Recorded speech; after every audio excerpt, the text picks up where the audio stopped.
Punchline, Patrice Boisfer.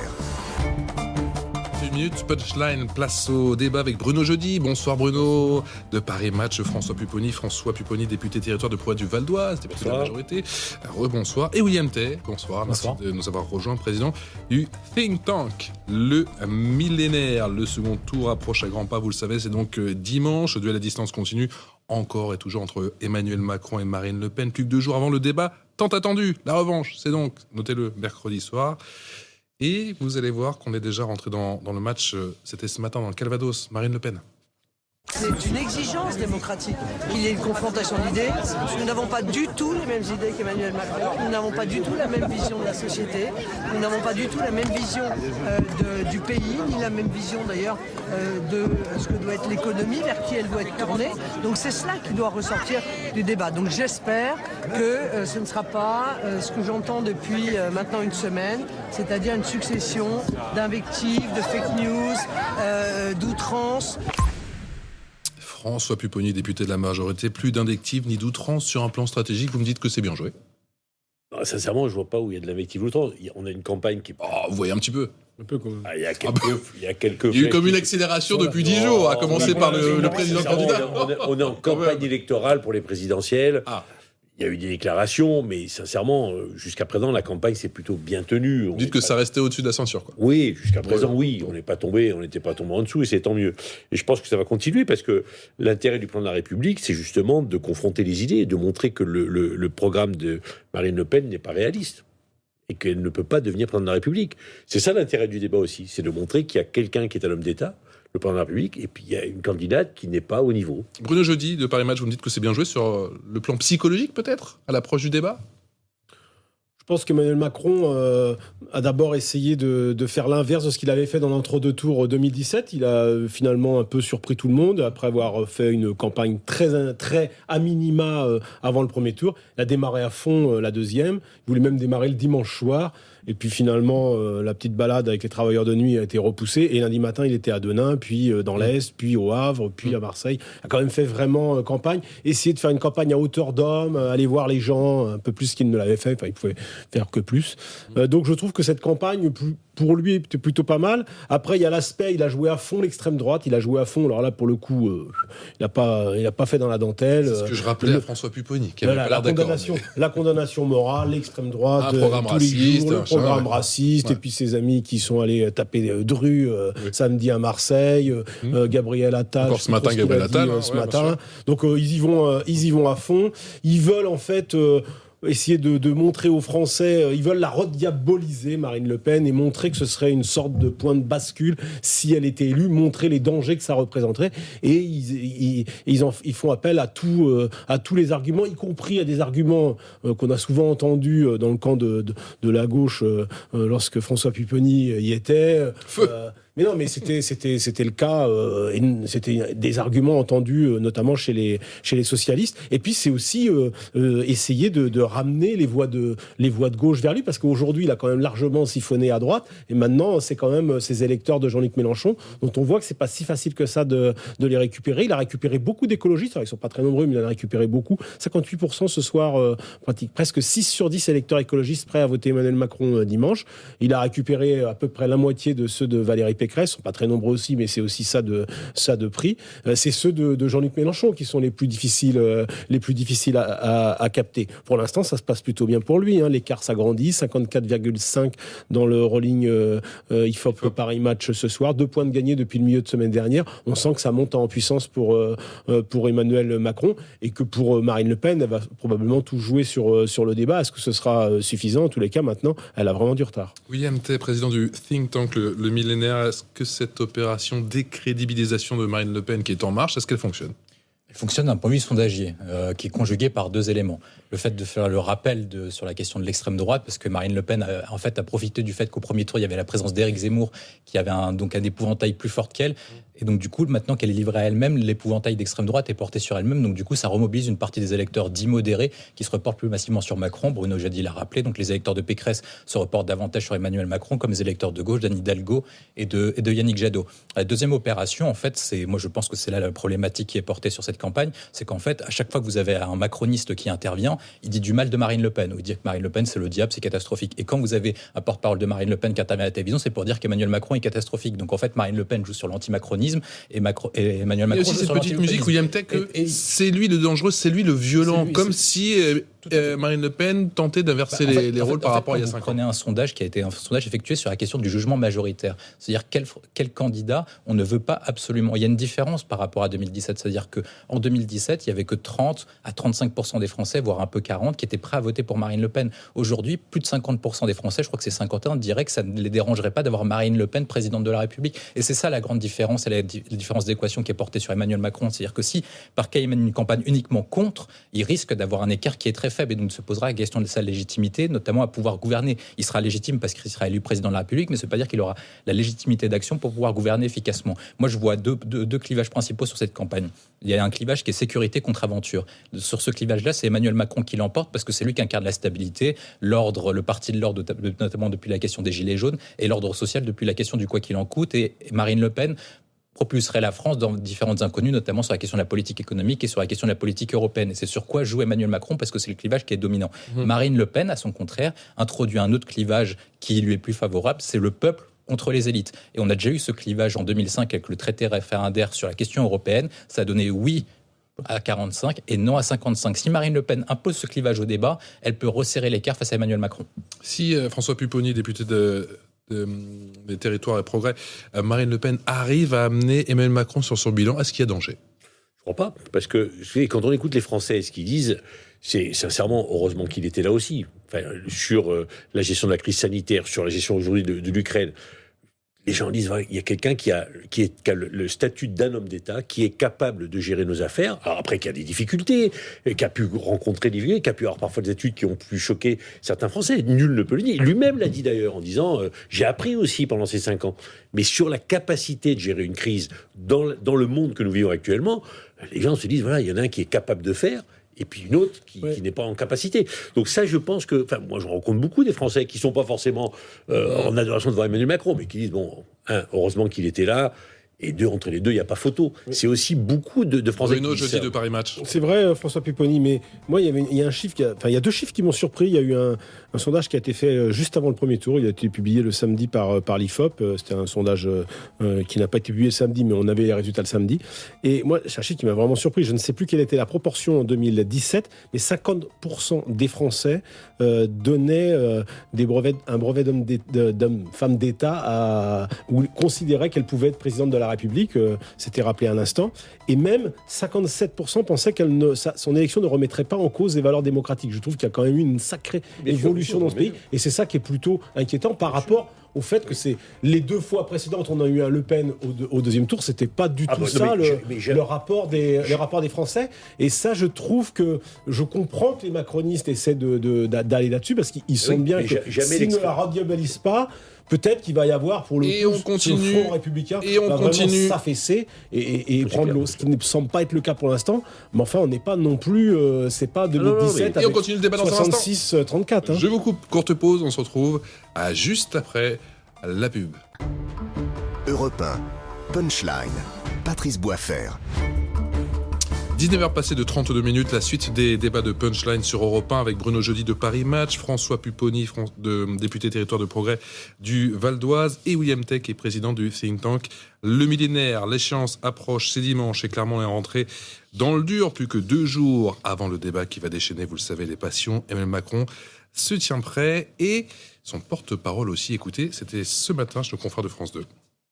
On voit bien ce que serait la France si Marine Le Pen était élue. On serait les alliés de la Russie, et au lieu de fournir des armes, de l'aide humanitaire à l'Ukraine pour tenir face à la Russie, on fournirait des armes à la Russie pour attaquer l'Ukraine. C'est ça une alliance militaire. Donc il faut évidemment que les Français en soient conscients. Et moi, ce que je constate, c'est que le parti de Marine Le Pen, ses élus, refusent de soutenir, de voter les sanctions contre la Russie, qui refusent de condamner ce qui se passe. Les atrocités que l'on constate en Ukraine sont un point de détail de l'histoire pour Marine Le Pen, pour reprendre une formule de son parti. Bruno Jeudi de Paris Match, la proximité de Marine Le Pen avec Vladimir Poutine, c'est l'argument massu. Oui, c'est un des arguments qui est vraiment, pour le coup, martelé par tous les proches d'Emmanuel Macron. Emmanuel Macron va sans doute artiller beaucoup sur ce terrain-là mercredi soir. C'est un point faible. Et moi, je n'ai pas compris pourquoi, on va dire, le point d'orgue de la première semaine de campagne de l'entre-deux tours pour Marine Le Pen a été cette conférence de presse consacrée à l'étranger, notamment à la Russie, Pour vous, elle s'est à tirée une balle l'Ukraine, dans le pied à l'OTAN. Ben, elle a remis sur le tapis ce qui, à mon avis, est son point faible principal, repartant en plus dans des choses approximatives, se remettant en difficulté, remettant aussi en Elle perspective. s'était peut-être dit, l'idée qu'elle a Bruno, que après- c'était mieux d'en l'idée qu'elle a parler après. avant qu'on lui pose des questions à Mais oui, répétition, mais après, il faut bien le faire. Elle a fait campagne. Sa réussite avant le premier tour, ça a été de faire campagne sur le pouvoir d'achat. Ça a été son filon gagnant. Elle a fait la différence avec Éric Zemmour, notamment sur cette question qu'elle a pliée. La suite, c'est Éric Zemmour et Pécresse qui se sont cannibalisés, ont fini par laisser Marine Le Pen se détacher de manière irrésistible. Là, elle revient dans l'entre-deux tours, elle décide de jouer effectivement la présidentialité, sans doute. C'est un des éléments importants pour elle. Plutôt que d'aller sur le terrain, elle décide de faire des conférences de presse. Et une conférence de presse sur l'international, pourquoi pas? C'est un des éléments de la présidentialisation. Le problème, c'est que c'est vraiment un gros point faible aujourd'hui pour elle. Son alliance passée avec Poutine, qu'est-ce qu'elle va faire aujourd'hui? Qui la félicitera si elle est élue? Il a pas Attal exagère un peu dans ses propos, mais enfin, c'est vrai que c'est Orban, c'est le Premier ministre polonais, ceux qui peuvent pas saquer Macron. Avec l'argument que c'est demain, Poutine. si elle est élue, la Oui, France, ce sera la Hongrie. Oui, donc quoi. elle se remet, elle se remet dans ses points faibles, elle-même. François Pupponi, député territoire Le problème qu'elle a, c'est de que... progrès. Demain, la France, si elle est élue, Marine Le Pen, c'est la Hongrie, et après-demain, c'est la Russie. Ça va pas un peu loin comme Non, mais argument bien sûr qu'Emmanuel Attal a forcé le trait, mais elle se met elle-même en difficulté. Elle ne veut plus trop faire de terrain avant le débat, parce qu'elle sait très bien qu'il faut qu'elle arrive le mieux préparée possible, en forme. Et elle sort d'une campagne longue, qui n'est pas simple. Bon. Et donc, il faut qu'elle fasse un effort là-dessus. La vraie difficulté, c'est qu'en n'allant plus sur le terrain, elle ne parle plus, elle essaie de faire des conférences de presse. Et elle s'est pris 2 fois les pieds dans le tapis, à la fois sur la Russie, parce que sur l'international, on voit bien qu'elle est gênée, et puis sur la réforme des institutions. Sur le référendum, personne n'a compris ce qu'elle a voulu dire. Et quand on me lui dit, mais ce que vous dites n'est pas constitutionnel, elle rétropédale pas. Il n'y a plus personne qui communique. Donc elle est effectivement, elle se met en difficulté dans ce deuxième tour. William Tay.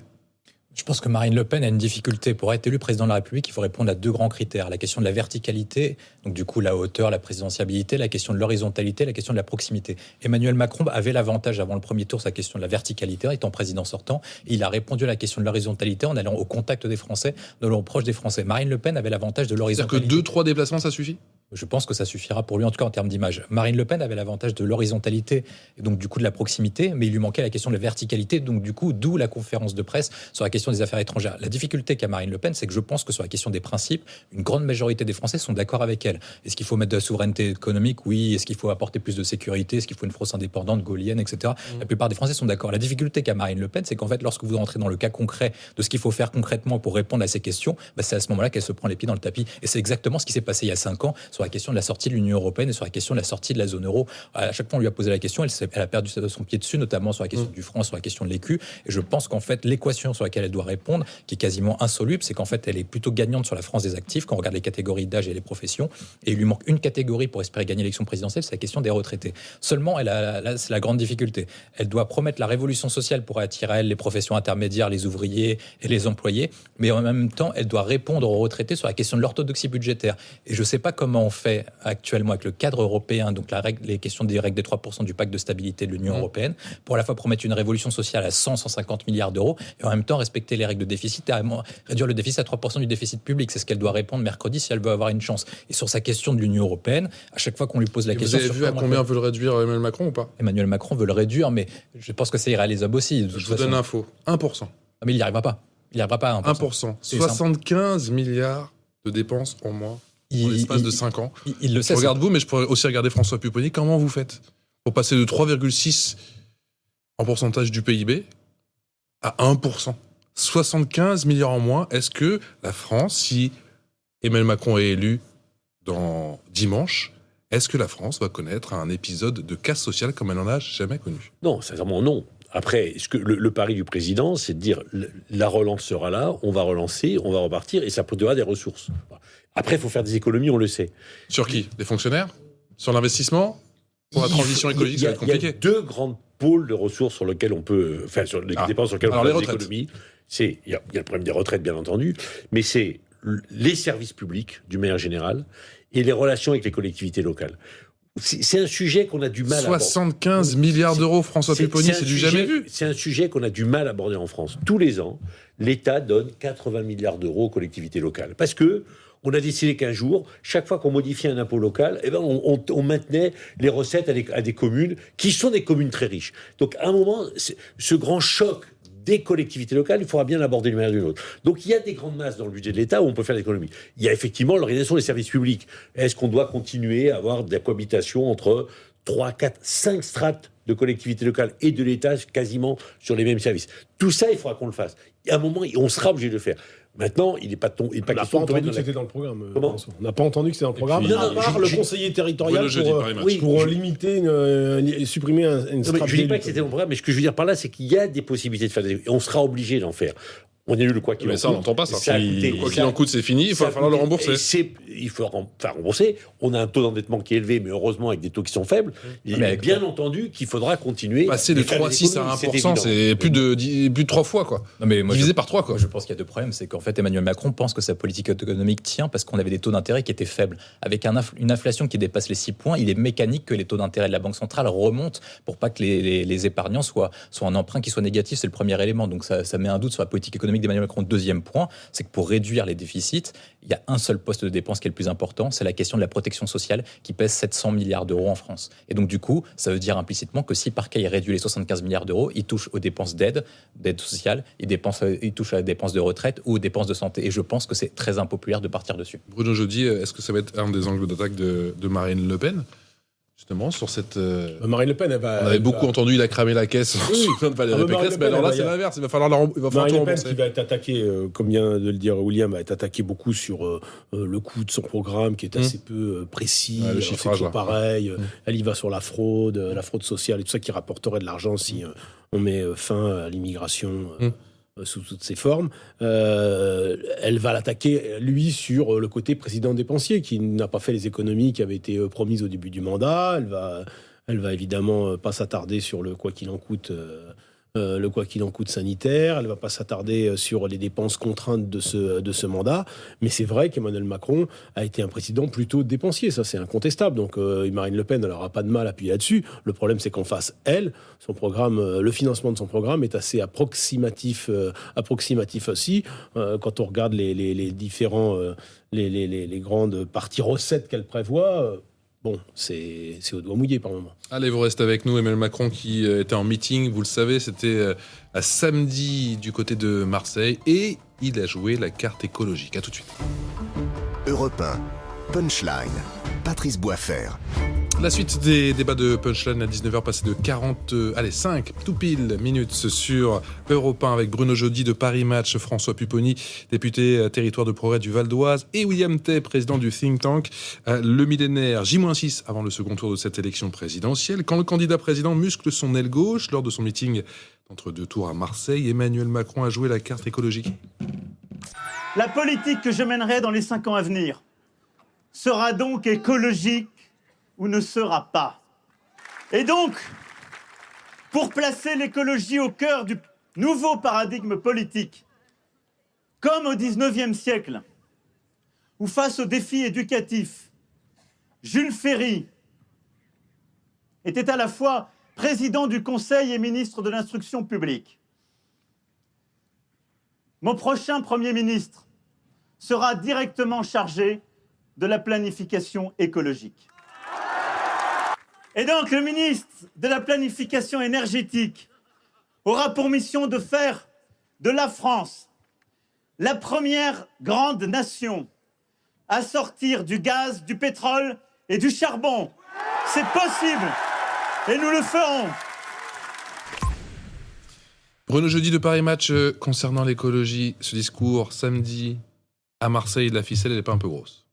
Sans doute que la ficelle est un peu grosse après avoir totalement embarqué à droite avant le premier tour. C'était un peu grossier, c'est vrai, d'y aller avec les gros clins d'œil à gauche et que je te cite les grands penseurs de gauche et surtout l'écologie, effectivement, où il a peut-être pas le bilan qu'il espérait avoir en début de mandat. Il n'a pas non plus rien fait. Ce serait faux de dire ça. Je pense qu'il a fait, mais évidemment, ça prend. Vous pensez que ça prend l'épisode peut-être pas la mesure Nicolas et Hulot des n'est pas rapports. encore dans toutes les têtes? En tout cas, ça prend peut-être pas la mesure et des rapports alarmants du GIEC. Mais j'ai trouvé que ce discours, au moins cette fois-ci, dans sa deuxième partie, après un début assez poussif, j'ai trouvé que ce discours, au moins, pour une fois, donnait du sens à sa candidature. Je ne sais pas s'il fera ce qu'il a annoncé. Je ne sais pas quelle forme ça prendra. Qui seront ces ministres de l'écologie? Espérons qu'ils seront plus efficaces que les sortants. Il y en a quand même eu de mémoire 4. C'est bien la preuve que ça n'a pas trop marché. 4 Là, ce serait en un 5 Premier ans. ministre, ou plutôt une Première Il y aurait ministre. deux. Il aurait un Premier ministre, un super Premier ministre de l'écologie, avec deux flanqués de 2 ministres de la transition.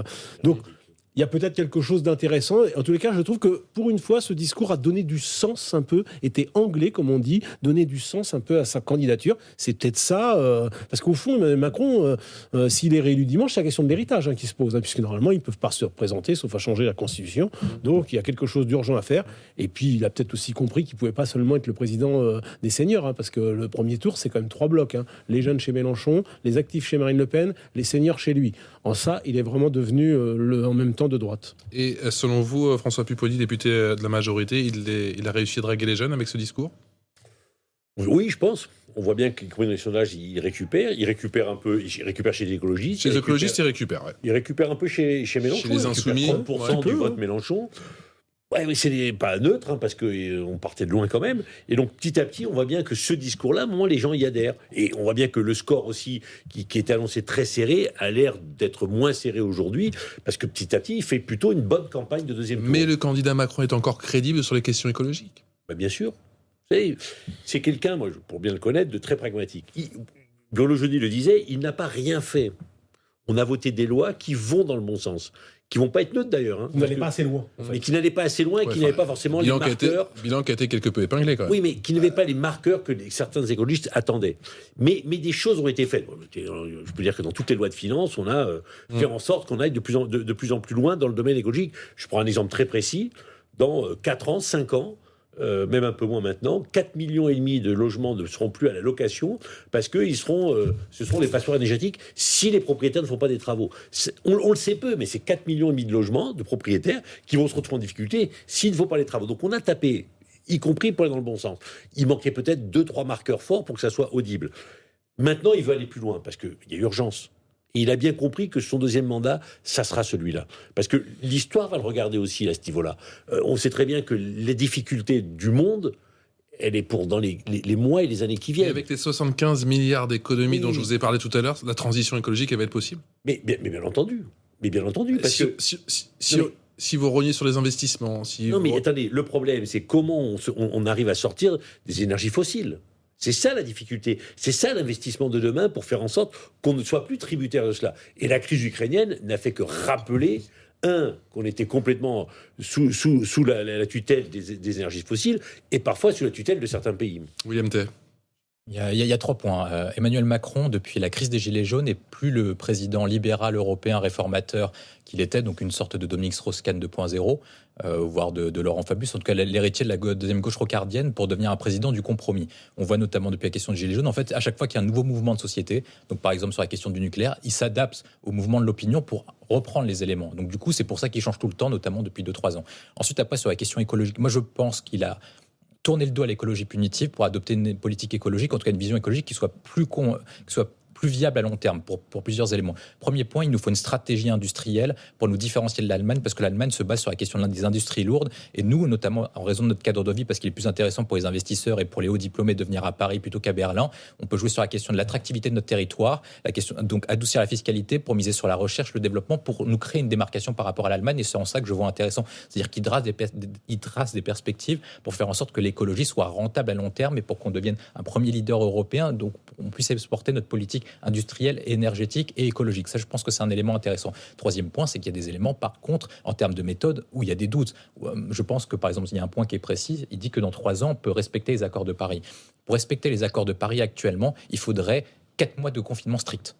actuellement. C'est-à-dire qu'il faudrait qu'on enferme les Français pendant 4 mois. C'est irréalisable. Déjà fait. C'est Ne irréalisable. prononcez pas le mot de confinement français, s'il vous plaît. C'est irréalisable. Donc je pense qu'il y a aussi un problème de méthode, notamment parce qu'en fait, les électeurs écologistes sont dans un besoin immédiat. On le voit à chaque fois. Ils font une manifestation en disant l'État ne fait rien, l'État ne fait rien. Si l'État fait quelque chose, mais pour mener une politique écologique et énergétique qui soit viable, il faut mettre 20 à 30 ans sur la question de comment on fait pour sortir des énergies fossiles. On ne sortira pas du gaz et du pétrole la semaine prochaine ou dans un an. C'est strictement impossible. Et donc c'est pour ça que je pense qu'il adopte une vision de compromis de long terme qui permet de placer la France sur un positionnement particulier, notamment différenciant par rapport à l'Allemagne. Bruno Jeudi de Paris Match, est-ce que l'écologie, c'est le talon d'Achille des deux candidats, que ce soit Marine Le Pen ou que ce soit Emmanuel Macron? C'est surtout le talon d'Achille de Marine Le Pen, je trouve. Parce que pour le coup, Marine Le Pen... Il y a nada, quoi. Elle veut même scier les éoliennes. William Tay rappelait à l'instant que pour respecter les accords de Paris, ça va déjà être difficile, y compris pour Emmanuel Macron qui, lui, veut multiplier le nombre d'éoliennes parce qu'il a compris qu'on n'allait pas pouvoir ouvrir des centrales nucléaires. Enfin, il a promis, comme d'autres, la construction de réacteurs nucléaires, mais vous savez, pour en installer un, ce sera au-delà de 2030-2035. Donc d'ici là, il va falloir multiplier et se renforcer sur le renouvelable.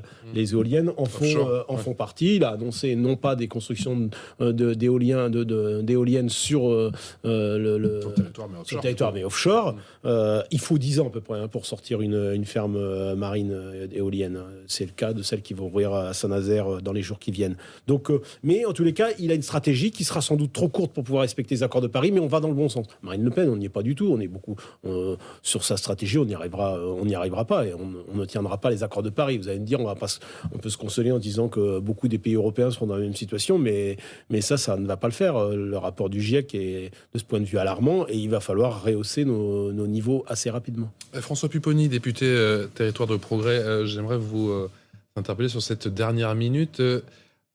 Je vous parle d'Ukraine. Le président ukrainien Volodymyr Zelensky a dit à l'instant espérer obtenir pour son pays dans les semaines à venir le statut de candidat à l'adhésion de l'Union européenne et il remercie dans la foulée Bruxelles. Est-ce qu'il faut s'en féliciter ?